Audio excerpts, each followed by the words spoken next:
Digital marketing లో అనుభవం ఉన్న ఎగ్జిక్యూటివ్స్ కావాలను సంప్రదించవలసిన నెంబర్లు 8688926084. ఇక దొంగలల్లా కలిసిటోళ్ళ గురించి బాధ లేదంట. అబ్బో ఈయన దగ్గర కలిస్తే దొర ఉల్టా పోతే దొంగలు అవుతారట. చూసుకో ఎట్లుంటుందో కథ. ఈయనకు పార్టీ నుంచి ఒక్కొక్కరు పోతే 10 మంది లీడర్లను తయారు చేసుకుంటాం అని చెప్పేసి కాక అంటున్నాడు. మొత్తం కడుగుడు కూడా వచ్చింది కాక. చిన్నపిల్లలు ఉంటారు కదా, చిన్నపిల్లలకి ఎట్లా అది ఓసిరు అనుకో, కడుగుడు కూడా ఆడికాడికి వచ్చింది లెక్క. ఎందుకంటే కనీసం మంత్రులను కూడా కలవకపోతుండే, ఎమ్మెల్యేలను కలవకపోతుండే, ప్రజాప్రతినిధులు ఎవరైనా పోయి అక్కడ మేయర్లు ఎవరు పోయినా కానీ కనీసం కలవకపోతుండే. ఇక పోతే ఏం చేస్తారంట, మళ్ళీ ఒకవేళ పుసుక్కున ఒకవేళ తప్పిదారి కలిసిండు అనుకో, కలిసి ఏం చేస్తారంట, ఇక మరి తిన్నావా మరి ఇట్లా అని చెప్పేసి అసలు విషయం పక్కకు పెట్టేసి, తిన్నావా మరి ఉన్నావా ఏంది కథ ఏందని చెప్పేసి అడుగుతారంట. అడిగిన తర్వాత తిన్న తర్వాత ఓకే ఆడ భోజనాలు ఉన్నాయి చేసేసి అట్లా అంటాడంట. అన్న తర్వాత సార్ మరి నా పని ఇట్లా అని చెప్పబోతుంటే, అట్లేమున్నది సంతోష్ చెప్పేస్తానండి, లేకపోతే అది కేటీ రామారావు చెప్పేస్తా, ఓకే నువ్వు రాముని కలువు అని చెప్తారంట. చెప్పిన తర్వాత ఈయన అవతల పడతాడు. అవతల పోయిన తర్వాత మళ్ళా కలవడు, తర్వాత వాళ్ళ ఫోన్ ఎత్తారు, తర్వాత ఇక కలిసే పరిస్థితే ఉండదు.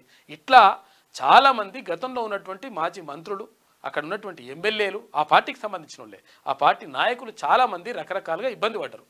ఇప్పుడేమో పార్టీ నుంచి ఒక్కరు పోతే 10 మంది లీడర్లను తయారు చేసుకుంటారు. లీడర్లు తయారు చేసుకుంటావు, నువ్వు చేస్తావు, మంచిగా చేస్తావు అంటారు పబ్లిక్. ఇక మొన్నటి ఎన్నికల్లో అబద్ధపు ప్రచారాలు నమ్మి ప్రజలు బోల్తా పడ్డారని వ్యాఖ్య. చూసుకో, ఇక బోల్తా కొట్టిరట ప్రజలు, అబద్ధపు ప్రచారాలు నమ్మి బోల్తా కొట్టిరట ప్రజలు. మళ్ళా ఏది తప్పు చేసిందని చెప్పేసి ఇలా కొడుకు అంటాడు, ఎవరు కేటీ రామారావు. ఈయననేమో అబద్ధ ప్రచారాలని చెప్తున్నాడు. ఇక నువ్వు చేసిన కథనేమో ఇటువంటి కథలు ఉన్నాయి. ఎట్లున్నది ప్రాజెక్టులకు, ఏది రియల్ ఎస్టేట్ వెంచర్లు, గ్రామాలు, కాలనీలు, రోడ్లు, ఇటువంటి వాటికి నువ్వు పెట్రోల్ బంకులు, ఇటువంటి వాటికి నువ్వు పైసలు వేసినావు. మళ్ళీ కథలు చెప్పడేమో ఇట్లా చెప్తా ఉన్నావు అనమాట. కాబట్టి ఇట్లా కాకట్లా చెప్పడం ఇంట్లో మంచి పర్ఫెక్ట్ మనిషి, ఇంట్లో నమ్మించి మోసం చేయడంలా బరాబర్ మనిషి. అరే అవును కనుక ఇంకో విషయం చెప్పాలి. నిన్న మా మీడియా అంటే నేను తర్వాత ఇంకో ఎవరు ఒంటేరు ప్రతాప్ రెడ్డి గారు, అంటే ఇప్పుడు ఆయన బీఆర్ఎస్ పార్టీలో ఉన్నాడు. గతంలో అప్పుడు 2017 డిసెంబర్ 3కి ఏది మురళీ ముదిరాజ్ అనే విద్యార్థి ఆత్మహత్య చేసుకున్నాడు ఉస్మానియా సిటీలో, ఏది మానే రాష్ట్రంలో. ఆత్మహత్య చేసుకుంటే ఎందుకు ఆత్మహత్య చేసుకున్నాడు అంటే నిరుద్యోగం, అంటే ఉద్యోగాలు వస్తట్లేవు, ఇక వేస్తట్లేడు, కనీసం ఇది పరిస్థితి లేదు, అమ్మ ఎట్లా వేయాలని చెప్పేసి ఒక లెటర్ రాసి, వాళ్ళ అమ్మకు లెటర్ రాసి ఉరిపెట్టుకుని ఆత్మహత్య చేసుకున్నాడు నిరుద్యోగిగా ఉండి. అంటే అమ్మకు ఏం చేయలేని పరిస్థితి, నాన్నేమో చచ్చిపోయాడు అట్లున్నదని. చచ్చిపోతే ఇట్లా జరిగిందని చెప్పేసి విద్యార్థి సంఘాలుగా మేము అక్కడికి వెళ్ళినాం. అంటే అక్కడ ఎవరు అద్దంకి దయాకరణ కూడా వచ్చిండు. అప్పుడు అద్దంకి దయాకరణ ఈ కేసులు అలా పెట్టిండు, అన్ని కేసులు పెట్టిరు అప్పుడు. ఎవరి మీద? ఒంటేరు ప్రతాప్ రెడ్డి, తర్వాత అద్దంకి దయాకర్, తర్వాత ఇక్కడ ఎవరు దర్వేలన్న, మానవతారాయ్, తర్వాత నా పైన, ఇట్లా చాలామంది విద్యార్థి సంఘాల నాయకుల పైన, తర్వాత ఇక్కడ ఉన్నట్టు వచ్చిన వాళ్ళపైన చాలామంది పైన కేసులు పెట్టేసి ఇష్టం వచ్చినట్టుగా. ఏం కేసులు పెట్టిండు మళ్ళా? ఇప్పుడు ఏమన్నా అడిగినాం మనము, ఆ మురళీ ముదిరాజ్ ఎవరైతే పిల్లగాడు ఉన్నాడో ఆ పిల్లగాడు ఒంటేరు ప్రతాప్ రెడ్డి వల్ల ఊరు, అంటే ఇక్కడ ఇప్పుడు బీఆర్ఎస్ నాయకుడు ఒంటేరు ప్రతాప్ రెడ్డి, అంటే అప్పుడు తెలుగుదేశం పార్టీలో ఉండే ఆయన. అయితే వాళ్ళ ఊరు అయితే ఆయన వచ్చి అరే పిల్లగాడు చచ్చిపోయాడని చెప్పేసి చూసి నిరుద్యోగంతో చచ్చిపోయాడని చెప్పేసి బాధపడుతూ ఆయనకు వస్తే తెలుగుదేశం పార్టీలో ఉండి తర్వాత ఈయన మీద పోటీ చేసిండని, కేసీఆర్ మీద పోటీ చేసిండని ఇక ఆయన మీద రకరకాలుగా కేసులు పెట్టి, ఆయన మీదతో కాదు అందరి మీద కేసులు పెట్టి, మా పైన విద్యార్థి నాయకుల పైన కేసులు పెట్టి మేము ఏమని అడిగినాము, అరే ఆ పిల్లగాడు ఎవరైతే ఉన్నారో ఆ పిల్లగాడు మొత్తం కూడా ఆ పిల్లగాడి మీదనే ఆధారపడ్డది, వాళ్ళ అమ్మ గిట్లా వాళ్ళ కుటుంబం గిట్లా ఆధారపడ్డది. కాబట్టి వాళ్ళకు కొంచెం కాంపెన్సేషన్ ఇవ్వాలి, పరిహారం ఇవ్వాలి, ఇచ్చేసి ఆ కుటుంబాన్ని ఆదుకోవాలని చెప్పినాం.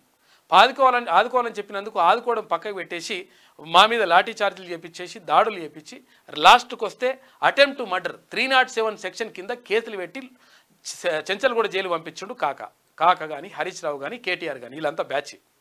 ఈ బ్యాచ్ మమ్మల్ని చెంచల్గూడ జైలుకు పంపించిండ్రు. ఇప్పుడు 7 సంవత్సరాలు అవుతుంది. నిన్న నాంపల్లి క్రిమినల్ కోర్టులో ఆ 2 కేసులు ఏవైతే అటెంప్ట్ టు మర్డర్ కేసులు ఏవైతే కాక అక్రమ కేసులు పెట్టిండో ఆ అటెంప్ట్ టు మర్డర్ కేసులని నిన్న గౌరవ న్యాయస్థానం ఏది నాంపల్లి క్రిమినల్ కోర్టు నిన్న కొట్టేసింది. మాకు నిన్న నిజంగా చాలా సంతోషం అనిపించింది. ఇంకా 2 కేసులు కూడా ఉన్నాయి కానీ అవి చిన్న కేసులు ఉన్నాయి. అవి అటెంప్ట్ టు మర్డర్ కేసులు పెట్టిండు. ఇటువంటి లంగకథలన్నీ పడ్డాడు ఇష్టం వచ్చినట్టు. అంటే మేము ఏం అడిగినాం మనము, అరే ఆ పిల్లగాడు మొత్తం ఆ పిల్లగాడి మీద ఆధారపడ్డది. తర్వాత ఎంఎస్సి ఫిజిక్స్లో వాడు టాపర్ అయ్యుండు ఏం చేయలేకపోతున్నాను చెప్పి చచ్చిపోతే, అరే ఆ కుటుంబాన్ని ఆదుకోండి, ఎంతో కొంత పరిహారం అన్న ఇయ్యండి ఆ కుటుంబానికి అని చెప్పేసి అడిగితే ఆ అడిగినందుకు తీసుకుపోయి మమ్మల్ని చెంచల్గూడ జైలు వేసి 307 అటెంప్ట్ మర్డర్ కేసులు పెట్టేసి లోపలేసిండు. లోపలేస్తే పోయినాం, కొన్ని రోజులు మళ్ళీ ఉన్నాం, వచ్చేసినాం, బయటకు వచ్చిన తర్వాత 7 ఏళ్ళ తిరగబట్టి కేసుకి. నిన్న గౌరవ న్యాయస్థానం మంచి తీర్పునిచ్చింది, వీళ్ళు నిర్దోషులు, తర్వాత అనవసరంగా వీళ్ళపైన కేసులు పెట్టిందని చెప్పేసి గౌరవ న్యాయస్థానం చెప్పి నిన్న మాకు ఆ తీర్పు వచ్చింది. ఇంకో ఇటువంటి కథలు పడ్డాడు కాక.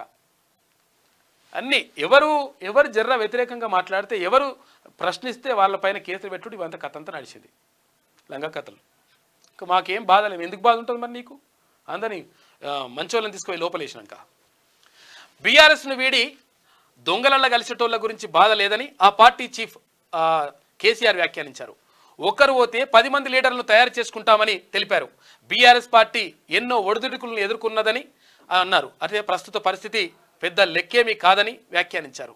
కొన్నిసార్లు ప్రజాస్వామ్యంలో అబద్ధపు ప్రచారాలు నమ్మి ప్రజలు బోల్తా పడుతుంటారని, మొన్నటి ఎన్నికల్లో అదే జరిగిందని అన్నారు.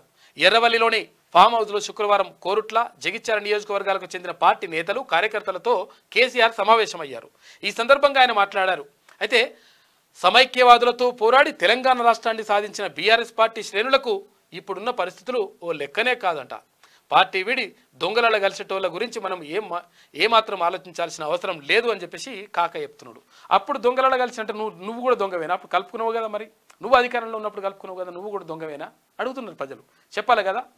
తర్వాత నిన్న కేసులకు సంబంధించి అక్కడ మాకు అంటే అక్కడ ఇప్పుడు జేఏసీ నుంచి అంటే అడ్వకేట్ జేఏసీ నుంచి కొండలరెడ్డి గారు, తర్వాత అక్కడ ఎవరు రాహుల్ సార్ అడ్వకేట్లు, తర్వాత ఇంకా శ్రీనివాస్ గారు, వీళ్ళందరూ కూడా మొత్తం కూడా మా గురించి వాదించి తర్వాత మా తరఫున కోర్టులో కొట్లాడి నిన్న మొత్తం మీద నిర్దోషులుగా తీర్పు వచ్చింది. చాలా సంతోషకరమైన రోజు. కాబట్టి ఇటువంటి లంక కథలన్నీ వాడు అడిగిన ఇటువంటి లంక కథలు ఇక్కడ హరీష్ రావు కానీ తర్వాత కేటీఆర్ కానీ వీళ్ళందరూ పడ్డరు. ప్రశ్నించినందుకు జస్ట్ అసలు యాక్చువల్గా కాంపెన్సేషన్ ఇయ్యరా అంటే కాంపెన్సేషన్ ఇవ్వడం పక్కకు పెట్టేసి మా మీద అటెంప్ట్ మర్డర్ కేసులు పెట్టి లోపలేసిండ్రు. ఇటువంటి కథలు వాళ్ళందరికీ కూడా నిజంగా న్యాయవాదులు నిజంగా మా కోసం కొట్లాడినరు. వాళ్ళకు నిజంగా ధన్యవాదాలు. డిజిటల్ మార్కెటింగ్ లో అనుభవం ఉన్న ఎగ్జిక్యూటివ్స్ కావాలను సంప్రదించవలసిన నెంబర్లు 8688926084.